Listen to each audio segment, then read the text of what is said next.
참 좋으신 하나님 아버지, 우리가 하나님 입술로 찬양을 통해 영광 돌리도록 은혜 주시니 감사를 드립니다.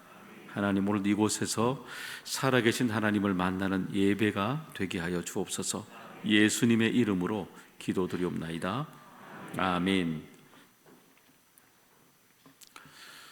신정론이라는 우리 신학계 쓰는 말이 있습니다. 신정론이란 말은 하나님의 정의, 이렇게 말할 수 있는 거죠. 풀면 이렇게 말할 수 있는 겁니다. 세계 1차, 2차 세계대전을 겪으면서 우리 인간이 가져온 충격이 굉장히 컸죠. 왜냐하면 전쟁이 가져다 주는 큰 충격도 있지만 그동안에 우리들이 믿고 있었던 신앙에 대한 근본적인 질문을 사람들이 하기 시작합니다. 왜냐하면 히틀러와 같은 광인들이 등장했기 때문인 거죠. 그들에 대해서 이렇게 질문하는 거죠. 이런 광인들, 악인의 모습을 보면서 하나님은 정말 살아계시는가? 유태인의 600만의 사람들, 수많은 사람들이 죽음을 당하는 모습을 보면서 하나님은 어디에 계시는가 질문합니다. 그리고 하나님이 정말 선하시다면, 어떻게 악이 이렇게 우리에게 번성할 수 있을까? 같이 공존할 수 있을까? 이런 질문들을 하게 된 거죠. 이 질문에 대해서 가장 많이 질문을 한 사람이 누구냐면은 구약에 나오는 욥의 얘기가 나옵니다. 욥은 하루 한 날에 자기 모든 자녀들, 가족들, 재산들을 다 잃어버리게 되죠. 그리고 여러분, 그 욥기 긴 내용들이 1장부터 특히 3장부터 37장까지 나오는 내용들은 끊임없이 욥이 내가 믿고 있는 하나님이 어떤 하나님인지 질문하고 답을 찾아가는 시간입니다. 그 속에 자기가 알고 있던 친구들과 대화를 하죠. 그 친구들은 내가 하나님을 잘못 믿고 있기 때문에 그런 것이라고 이야기를 하죠. 그 질문에 대해서 욥은 끊임없이 내가 믿고 있는 하나님은 이런 하나님이라고 대변합니다. 그래서 마음속에 그러면 내가 믿고 있는 하나님이라면, 내가 정말 믿고 있는 하나님이라면 현재 내게 이런 일이 왜 일어나고 있을까 질문합니다. 물론 이 질문들은 세계 1차, 2차 대전 이전에도 계속되었던 질문입니다. 하나님은 어디 계시는가? 악이 번성할 때 하나님은 왜 침묵하고 계시는가?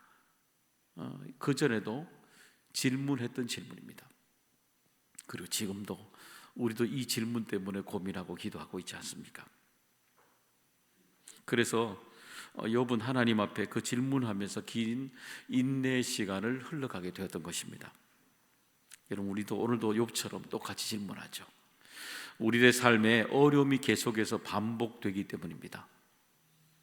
기도할 때마다 여전히 우리 속에 응답이 지연되는 것처럼 우리가 느껴지기도 하죠. 내 생각과 다른 일들이 너무 일어나기 때문에 우리는 여기에 대해서 고민하잖아요. 정말 하나님이 정말 살아계신다면 어떻게 이런 일이 일어나고 있을까? 우리는 우크라이나 전쟁을 보면서도 동일하게 여전히 질문하고 있지 않습니까? 왜 구원인가? 하나님이 구원의 백성들을 통해서 우리들을 이 자리에 불러주셨지요. 그래서 하나님은 오늘도 우리들에게 우리가 던지는 수많은 질문에 대해서 하나님은 우리에게 인내함을 통해서, 인내의 시간을 통해서 우리에게 여전히 하나님은 답을 우리에게 말씀해 주고 계시는 것입니다. 그러면 하나님이 우리에게 그 인내함을 통해서 우리에게 어떻게 말씀을, 응답을 우리에게 주시고 계실까요? 그것은 인내는 우리에게 믿음을 가지고 지나가야 된다는 것을 우리에게 말씀해 주시고 있습니다. 여러분, 그 인내란 단어를 좀 주목해 볼 필요가 있어요. 인내란 단어 뜻이 뭐냐면은 무슨 아래에 이 뜻입니다. 그러니까 우리가 인내란 단어를 보면 알 수가 있지만 인내란 단어 위에 무엇이 있는가, 이것이 우리에게 중요하다는 겁니다. 인내 위에 우리가 삼고 있는 불안이 이렇게 있다고 생각해 보십시오. 두려움이 인내 위에 크게 있다고 생각해 보십시오. 그 사람의 인생을 보게 되면 날마다 두려움의 인생에 살고 가게 되죠. 불안이 이렇게 높이 있는 사람들, 아래로 보고 있는 모든 인내가 늘 그 인내하고 있다고 말하지만은 늘 불안에 쫓기는 삶으로 살아갈 수밖에 없는 거죠.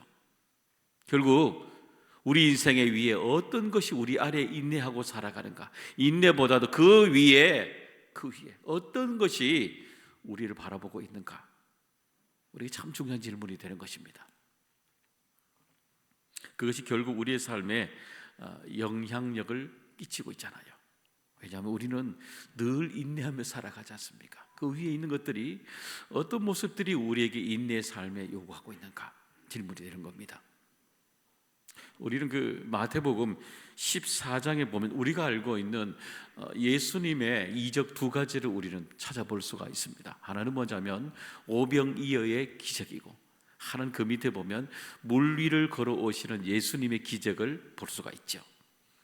그 두 이적을 보게 되면 그 이적 속에 우리는 공통점을 찾아낼 수가 있습니다. 마태복음 14장 15절의 말씀 우리 한번 따라 읽어볼까요? 저녁이 되매 제자들이 나와 이르되 이곳은 빈들이요 때도 이미 저물었으니 무리를 보내어 마을에 들어가 먹을 것을 사 먹게 하소서. 그렇죠. 오늘 보면 저녁이 되었죠. 사람들이 굶주리고 있죠. 근데 남자들만 5천 명이니까 아이들과 노원을 합치게 되면은 여인까지 합치게 되면은 2만 명이 넘는다고 숫자를 우리가 헤아리게 되죠. 근데 저녁이 되었을 때에 2만 명이 되는 사람들의 한 끼 식사를 나누어 준다는 것, 이 제자들의 눈에는 불가능한 일인 것입니다. 아무리 생각해도 2만 명을 먹인다는 것은 그들의 생각에는 불가능한 일이죠. 그들 속에 찾아오는 마음이 뭐냐면 바로 의심이 드는 것입니다. 어떻게 먹일 수 있을까? 놓여지게 되는 거죠. 우리 똑같은 얘기죠. 마태복음 14장 25절 26절 무리를 걸어오시는 예수님에 대해서 제자들의 모습을 또 봅니다. 읽어보겠습니다. 밤 사경에 예수께서 바다 위로 걸어서 제자들에게 오시니 제자들이 그가 바다 위로 걸어오심을 보고 놀라 유령이라 하며 무서워하여 소리 지르거늘. 그렇죠. 무리를 걸어오시는 예수님의 모습을 보면서 이 제자들은 예수님이 아니라고 생각합니다. 여전히 오병이의 기적을 그 위에 봤잖아요. 그들의 의심을 깨트리는 예수님을 만났음에도 불구하고 무리를 걸어오시는 예수님을 보면서도 그는 제자들은 똑같이 다시 의심하기 시작합니다. 그 예수님이 아니라고 생각하는 겁니다. 불가능한 일이죠. 그러니까 또 의심하기 시작합니다. 문맥을 보셔요. 의심이 해결되었던 오병이의 기적을 보고 난 뒤에도 여전히 의심은 반복이 됩니다.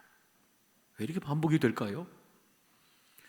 눈앞에 하나님이 일으키신 놀라운 이적을 경험했잖아요. 여러분, 우리 삶에 또 여전히 의심은 반복이 되는 걸 알 수가 있습니다. 그만큼 우리에게 삶의 의심을 넘어간다는 것 참 어려운 거예요. 바로 앞에 오병이의 기적에 놀라운 기적을 경험했을지라도 우리 안에 공통적인 이슈는 뭐냐면, 기적보다 더 놀라운 건 뭐냐면 그 안에 변하지 않는 의심이 더 근본적인 문제가 되는 겁니다. 그러면 우리에게 찾아오는, 늘 인내 중에 찾아오는 이 의심들 어떻게 넘어갈 수 있을까요? 그것은 바로 우리가 무슨 인내, 의심 아래에 인내를 두는 것이 아니라 바로 믿음 아래에 우리의 인내를 두어야 된다는 것입니다. 그래야 믿음의 기준으로 바라보게 되고 믿음의 기준으로 인내하는 삶을 살아갈 수 있게 된다는 것입니다. 우리 마태복음 14장 30절 32절 뒤에 이어가는 말씀도 한번 읽어볼까요? 바람을 보고 무서워 빠져가는지라 소리질러 이르되 주여 나를 구원하소서 하니 예수께서 즉시 손을 내밀어 그를 붙잡으시며 이르시되 믿음이 작은 자여 왜 의심하였느냐 하시고 배에 함께 오르매 바람이 그치는지라. 그렇죠. 우리의 삶에 수많은 바람이 불죠. 여러분, 바람이 불면 흔들리지 않는 사람은 아무도 없습니다. 이 세상에, 이 과학시대에, 그렇게 철옹성 같은 과학시대에도 여러분, 허리케인이 미국에 불고 있는 태풍이 불면 어때요? 다 무너집니다. 우리 인생에 아무리 두텁게 세우는 것이라도 움직이는 허리케인만 불어와도요, 다 무너집니다. 우리가 속에 아무리 인간이 지혜롭다고 말해도 걱정 하나만 밀려와도 그 바람이 불면 우리 안에 어떤 것이든 다 무너지게 되는 것이죠. 결국 그 바람이 불면 우리 다 물에 빠지게 되는 겁니다. 여러분, 어떤 바람이 지금 여러분에게 가장 큰 바람이 불던가요? 아마 건강의 바람도 우리는 못 견디죠. 어렵잖아요. 물질의 문제도 우리에게 너무 큰 바람이죠. 자녀들의 문제도 우리 인생에 큰 바람이죠. 아마 내일이 우리가 살아갈 인생의 미래도 잘 모르잖아요. 큰 바람이 불어오죠. 그럴 때마다 우리 주님이 우리 인생에 불어오는 우리가 상상할 수 없는 아무리 준비해도 무너지는 바람이 불 때마다 늘 의심하고 넘어진 우리들에게 이렇게 말씀하시잖아요. 우리에게 믿음이 작은 자여 왜 의심하느냐. 하나님을 믿어도 여전히 믿음이 현 상태로 유지되는 것이 아니라 믿음이 오히려 작아지는 우리들에게 예수님 어떻게 말씀하셔요? 배에 함께 오름에 바람이 그치는지라.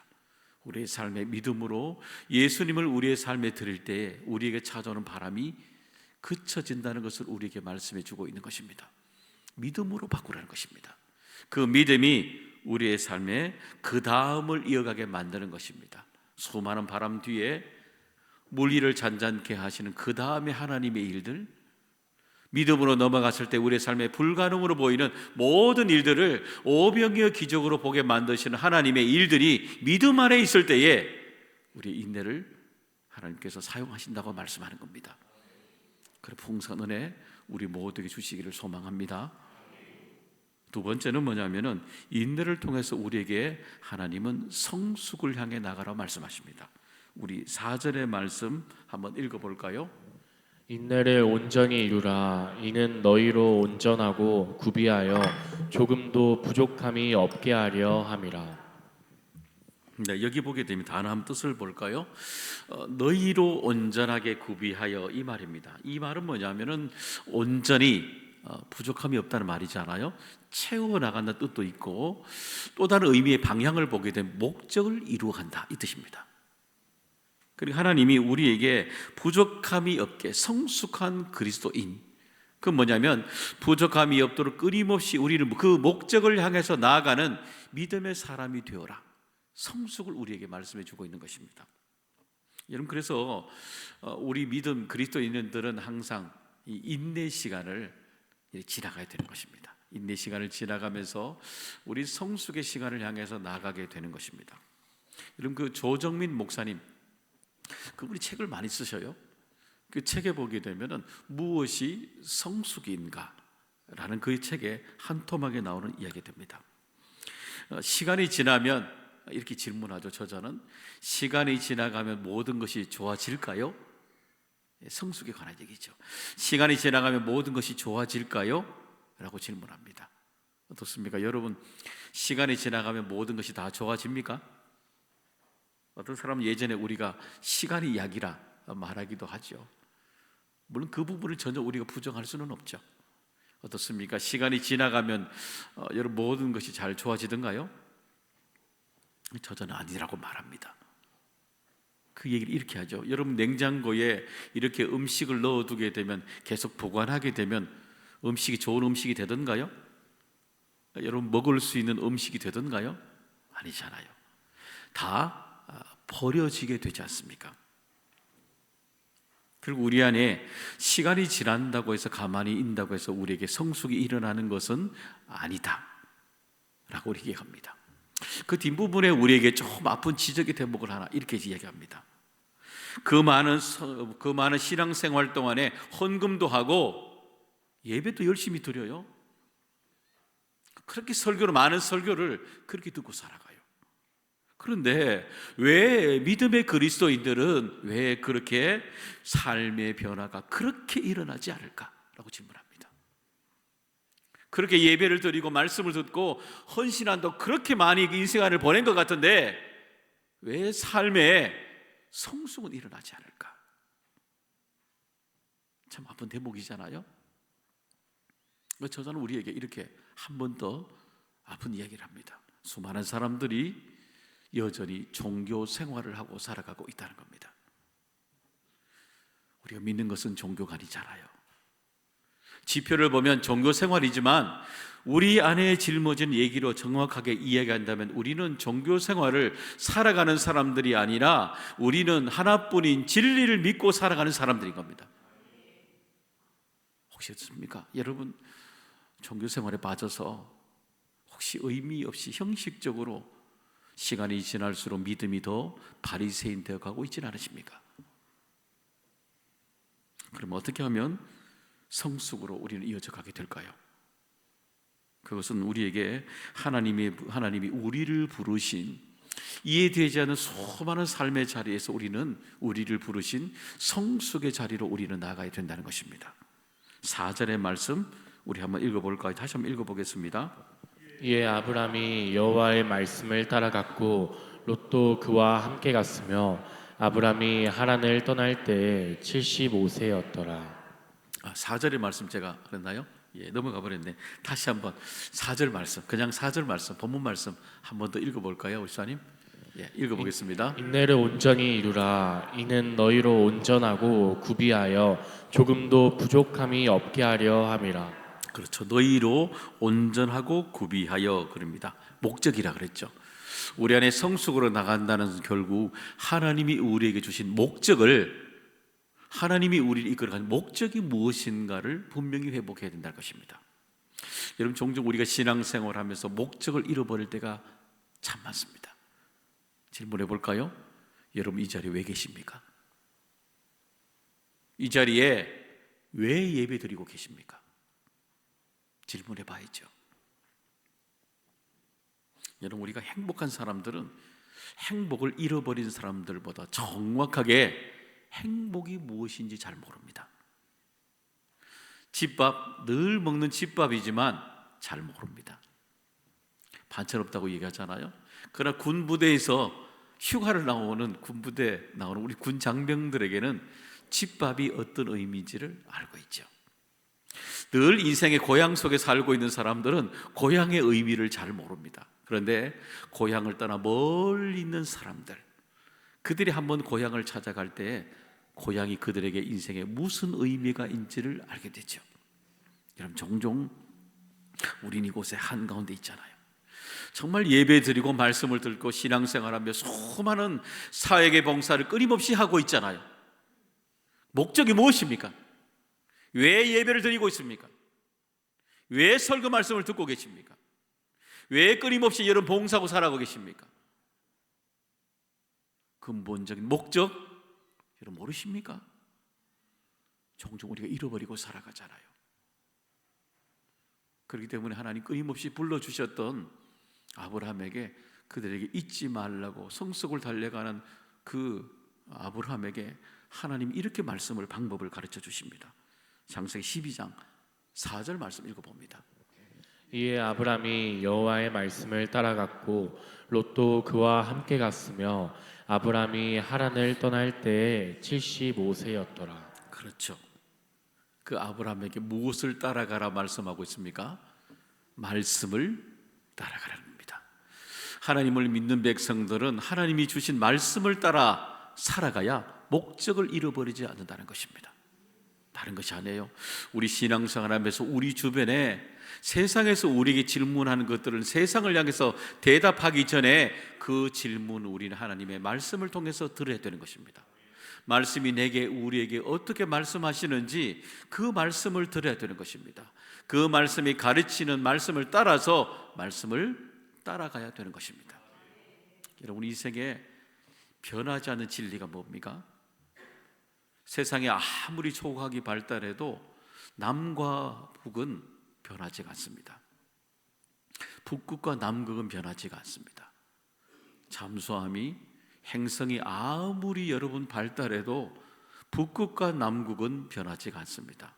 그것을 보고 모든 항해와 방향은 북극과 남극을 바라보는 나침반으로 지금도 살아갑니다. 앞으로도 변하지 않습니다. 다른 건 다 변해가거든요. 다른 것들은 여러분 좋은 차가 얼마나 많이 나옵니까? 다 변해요. 인간이 만드는 것은 다 변해가요. 하나님이 만드신 북극과 남극은 변하지 않고 따라가듯이 변하지 않은 하나님의 말씀을 따라가야 우리 인생의 목적은 변하지 않게 되는 겁니다. 분명히 그 길을 따라가게 되는 겁니다. 하나님께서 우리에게 요구하시는 인내 중에 성숙을 향해 나가는 삶으로 살아가게 되는 것입니다. 그런 은혜 우리 모두 주시기를 소망합니다.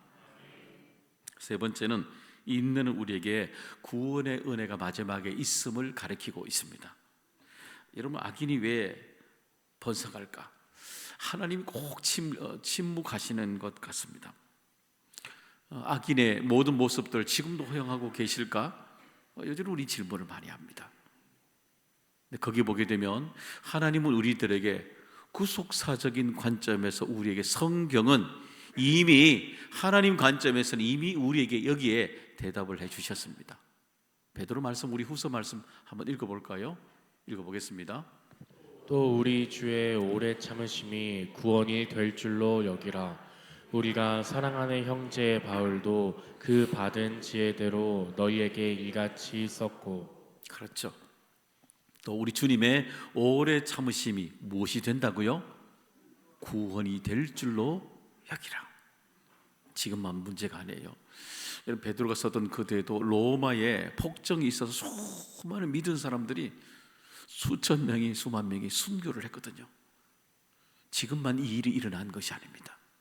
수많은 사람들이 이 악인의 행보를 통해서 폭력을 통해서 죽어갔거든요. 그때도 똑같이 이 질문했습니다. 하나님은 이곳에 계시는가? 질문했죠. 여러분이 질문해 보겠습니다. 한 사람 한 사람, 여러분 지금 주님이 언제 오시면 되겠습니까? 지금 오시면 되겠습니까? 왜요? 질문 답을 해보세요. 간단하잖아요. 왜 오시면 안 돼요? 악인의 심판을 위해 지금 오시면 되잖아요. 왜 오시면 안 돼요? 이러면 안 된다 그랬잖아요. 왜 안 돼요? 그렇게 질문하시면서 우리 악인의 번성함을 하나님 심판해 달라고 그러시면 왜 안 돼요? 여러분 가족들이 안 믿잖아요. 아직도요. 여러분의 많은 가족들이 아직도 하나님을 믿지 않잖아요. 예수 그리스도를 영접하지 않았잖아요. 악인이 침묵 하나 하십니까? 아니에요. 지금 오실 수가 있어요. 그럼 우리 가족들이 구원을 받아야 되기 때문에, 그들에게 복음이 전해져야 되기 때문에 하나님은 여전히 우리에게 인내를 통해서 구원하시기 위해서 하나님은 여전히 기다리고 계시는 겁니다. 한 사람 한 사람 하나님이 보십시오. 인내는 우리가 하는 것이 아니라 구원은 하나님이 인내하시는 겁니다. 하나님이 침묵하시는 것이 아니라 한 사람 한 사람을 구원하시기 위해서 하나님이 인내하시는 시간이 바로 세상의 섭리를 바라보시는 하나님의 시간이 되는 것입니다. 그럼 악인들은요? 시편 14편 2절 3절에 이렇게 우리에게 말씀 주시고 있잖아요. 읽어봅니다.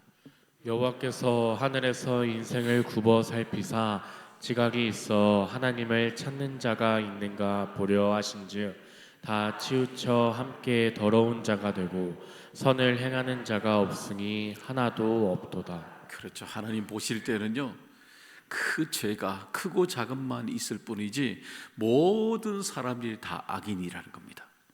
죄인이라는 겁니다. 여러분, 그렇기 때문에 하나님은 마지막 그 숨결 쉬는 순간까지 복음이 전달되어야 되는 것입니다. 그때야 비로소 하나님이 침묵하시는 것이 아니라 하나님은 기다리고 계신다는 사실을 비로소 우리가 알게 되는 것입니다. 그럼 이 구원의 놀라운 사역에 우리가 어떻게 참여할까요? 우리 바로 다음 주에 그죠? 그것은 우리 입술이 바로 복음을 전하는 전도자가 되어야 된다는 것입니다. 사막은 샘물을 품고 있다. 이승우 교수님의 책에 나오는 한 토막의 얘기들입니다. 거기 보게 되면 로버트 제일 리프턴과 에릭 올슨이 쓴 죽음의 윤리라는 책에 한 토막을 가져와서 해석을 합니다. 이렇게 한 토막을 가져오죠. 이거 한번 읽어보겠습니다. 죽음은 인간을 파멸시킨다. 그러나 죽음에 대한 올바른 이해가 그를 살린다. 그렇죠. 사람들은 죽음 앞에 서면 강한 사람은 아무도 없습니다. 다 두려움에 빠지게 되죠. 왜냐하면 죽음 이후에 그들의 인생이 어디로 가야 되는지 아무도 모르기 때문인 것입니다. 두려워하게 되는 거죠. 여러분, 그렇기 때문에 우리가 예수님을 소개해야 될 이유는 뭐냐면은 죽음 이후의 길을 이해가시는 분은 누구예요? 오직 예수 그리스도. 그분이 우리에게 죽음 이후에 갈 길을 정확하게 우리에게 말씀으로 가르쳐주고 있기 때문인 것입니다. 요한복음 11장 25절 26절에 이렇게 가르쳐 주시죠. 읽어봅니다. 예수께서 이르시되 나는 부활이요 생명이니 나를 믿는 자는 죽어도 살겠고 무릇 살아서 나를 믿는 자는 영원히 죽지 아니하리니 이것을 내가 믿느냐. 그렇죠. 죽음 앞에 왔다는 사람들은 주님이 그러잖아요. 죽음이 끝이 아니라고 얘기합니다. 죽음이 끝이 아니라 죽지만 세상의 섭리는 사망에 이르지만 하나님의 섭리는 영생하도록 영생하는 은사니라. 바로 부활이 있다라고 말씀하는 겁니다. 세상의 섭리론 죽음을 말하지만 하나님이 말씀하시는 죽음은 끝이 아니라 우리에게 부활이 있다는 것을 설명하는 겁니다. 그 다음이 있는 겁니다. 아직 끝이 아니에요. 세상은 저 죽음의 끝을 이해하지만 하나님을 믿는 백성들, 하나님은 우리에게 끝이 아니라 부활이 있다고, 죽음의 길 너머에 하나님의 영원한 길이 있음을 우리에게 설명합니다. 그래서 우리는 부활이 있는 인생을 아직도 믿지 않는 그들에게 설명해야 되는 것입니다. 예수 그리스도가 어떤 분인지를 그들에게 말해 주는 것입니다. 그래서 예수님을 만나면 죽음에 대한 올바른 이해를 하게 되는 것입니다. 그러니까 그의 인생이 죽음으로 끝나는 인생이 아니라 죽음 이후에도 변화시킨 하나님의 놀라운 인생으로 변해 간다는 것을 새롭게 알게 되는 겁니다. 인생이 변할 수밖에 없는 거죠. 사랑하는 여러분, 그 구원하심의 은혜에, 구원하신 하나님의 은혜에 오늘도 우리의 입술이 거룩한 전도자가 되기를 간절히 소망합니다. 왜 구원인가? 하나님의 인내하심. 거기에는 우리가 보면서 우리의 인내가 아니라 하나님의 인내가 있음을 새롭게 보게 되는 것입니다. 하나님의 침묵이 있는 것이 아니라 하나님이 우리에게 기다리고 있음을 우리는 알게 되는 것입니다. 그 기다림 속 안에 시간에 우리는 여전히 우리의 믿음을 회복하게 되고 우리는 하나님의 기다림 속에 더 성숙해가는 그리스도인으로 우리는 살아가게 되는 것입니다. 그럼 우리 모두가 되기를 주님의 이름으로 축복합니다. 하나님 아버지, 오늘도 귀하고 복된 은혜 우리에게 주셨습니다. 이 하루도 하나님 이끌어 주시옵시고 그 하나님의 이름을 찬양하는 주님의 백성으로 살아가게 하여 주옵소서. 예수님의 이름으로 기도드리옵나이다. 아멘.